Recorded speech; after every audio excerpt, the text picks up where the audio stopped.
আর কদিন পরেই ফলহারিণী কালী পুজো। কবে কখন পড়ছে অমাবস্যা? জানুন মা কালীর পুজো বিধি, তারিখ ও সময়। ওম সাই রাম। নমস্কার দর্শক বন্ধুরা, আমি অ্যাস্ট্রোলজার শ্রী ঘোষ। আপনারা দেখছেন অ্যাস্ট্রো টিভি। আপনাদের সকলকে আমার আন্তরিক শুভেচ্ছা রইল। সামনেই ফলহারিণী অমাবস্যা। জ্যোতিষ এবং তন্ত্র মতে এই ফলহারিণী অমাবস্যার অনেক গুণ আছে। বিশেষ ফলদায়ক এই তিথিতে বিশেষ বিশেষ তন্ত্রক্রিয়া সম্পন্ন হয় এবং মোক্ষলাভ করা যায়। জ্যৈষ্ঠ মাসের অমাবস্যায় হয় ফলহারিণী কালী পুজো। এমন দিনে বিভিন্ন অশান্তি, মহামারী, বাধা, বিঘ্ন থেকে মুক্তি লাভ করতে ফলহারিণী অমাবস্যার দিন মা কালীকে অর্পণ করতে হয় যে কোনো ফল। শাস্ত্রজ্ঞদের মতে মাকে তুষ্ট করতে ফল দিয়েই তাঁর পুজো করতে হবে। এই ফলহারিণী অমাবস্যায় জ্যৈষ্ঠ মাসে আম, জাম, লিচু, কাঁঠাল ইত্যাদি নানারকম ফলের সময় ফল পাওয়া যায়। সাধক তাঁর ইষ্টদেবীকে বিভিন্ন ফল দিয়ে প্রসাদ নিবেদন করে থাকেন। এবছর জ্যৈষ্ঠ মাসের অমাবস্যা তিথি শুরু হবে ৫ জুন বুধবার সন্ধ্যা ৭টা ১৫ অমাবস্যা তিথি থাকবে ৬ জুন বৃহস্পতিবার বিকেল ৫টা ৫৩ পর্যন্ত।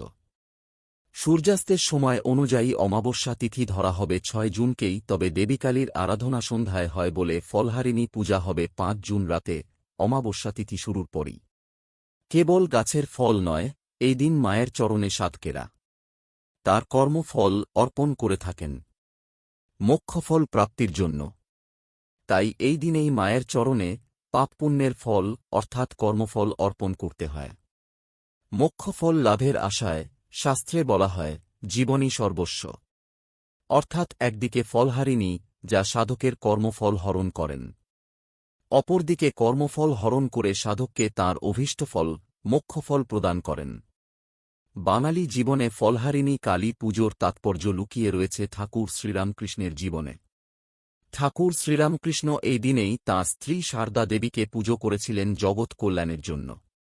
১২৮০ বঙ্গাব্দে জ্যৈষ্ঠ মাসের অমাবস্যা তিথিতে তিনি দক্ষিণেশ্বরে আদ্যাশক্তি শগুনরূপের পুজো করেছিলেন।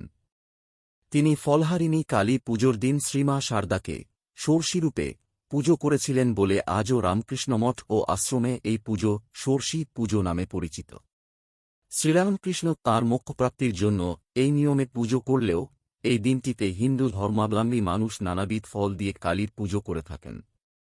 কার্তিক মাসে দক্ষিণাকালীর পুজোয় সকলের সার্বিক কল্যাণ হয়।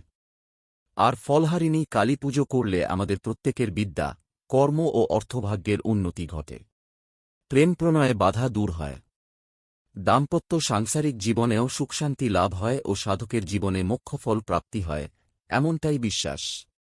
এই বিষয়ে কোনো প্রশ্ন থাকলে অবশ্যই কমেন্ট করবেন, লাইক করবেন, শেয়ার করবেন ও অ্যাস্ট্রো টিভি চ্যানেলকে সাবস্ক্রাইব করে রাখবেন পরবর্তী ভিডিওগুলোর আপডেট পাওয়ার জন্য।